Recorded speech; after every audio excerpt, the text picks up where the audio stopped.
Sunod-sunod ang problema ng Lakers. Nawawala ang first option. Nawawala rin ang second option. At ngayon, isang pangalan ang natitirang tinitingnan ng lahat, si LeBron James. Sa pagkawala ni Luka at sinundan pa ni Austin Reeves, biglang bumigat ang responsibilidad. Walang ibang aasahan kundi ang pinaka-veterano sa team. Pero ang tanong, kaya pa ba ni LeBron magbuhat ng buong koponan tulad ng ginawa niya noon? O ito na ba ang punto kung saan makikita natin ang limitasyon ng Lakers? At kasabay nito, may isa pang player na may pagkakataon ngayon, si DeAndre Ayton. Ito na ba ang moment na matagal na niyang hinihintay? Malaki ang epekto ng pagkawala ni Luka at Austin Reeves sa sistema ng Lakers. Si Luka ang pangunahing scorer at playmaker, habang si Reeves naman ang secondary creator at clutch option. Ngayon, parehong wala.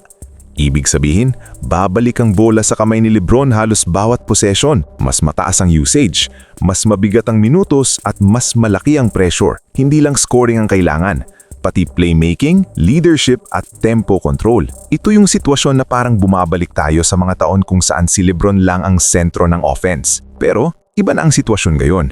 Mas matanda na si LeBron, mas mahaba na ang season at mas agresibo ang kalaban. Kaya dito papasok ang isa pang mahalagang pangalan, si DeAndre Ayton.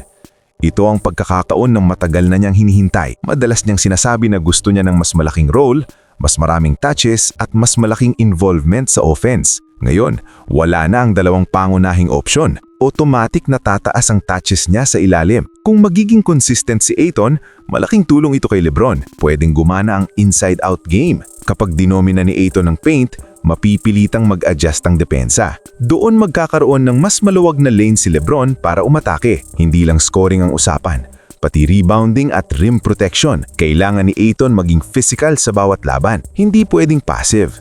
Kailangan niyang itakita na kaya niyang maging second star. Ang mas malaking goal ngayon, ma-survive ang first round ng playoffs. Hindi kailangan perpekto agad, pero kailangan stable. Kailangan may consistency ang tandem ni na LeBron at Ayton. Kung magkiplik ang dalawa, may chance ang Lakers. Pero kung hindi, magiging mahirap ang laban dahil kulang sa scoring options. Dito talaga masusukat kung kaya pa ni LeBron buhatin ang team at kung ready na ba si Ayton maging tunay na katulong. Ngayon, malinaw ang sitwasyon.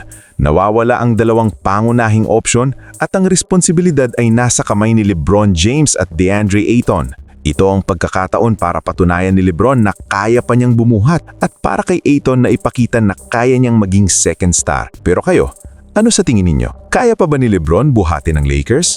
At magiging sapat ba si DeAndre Ayton bilang pangunahing katulong niya? Comment down below ang inyong opinyon.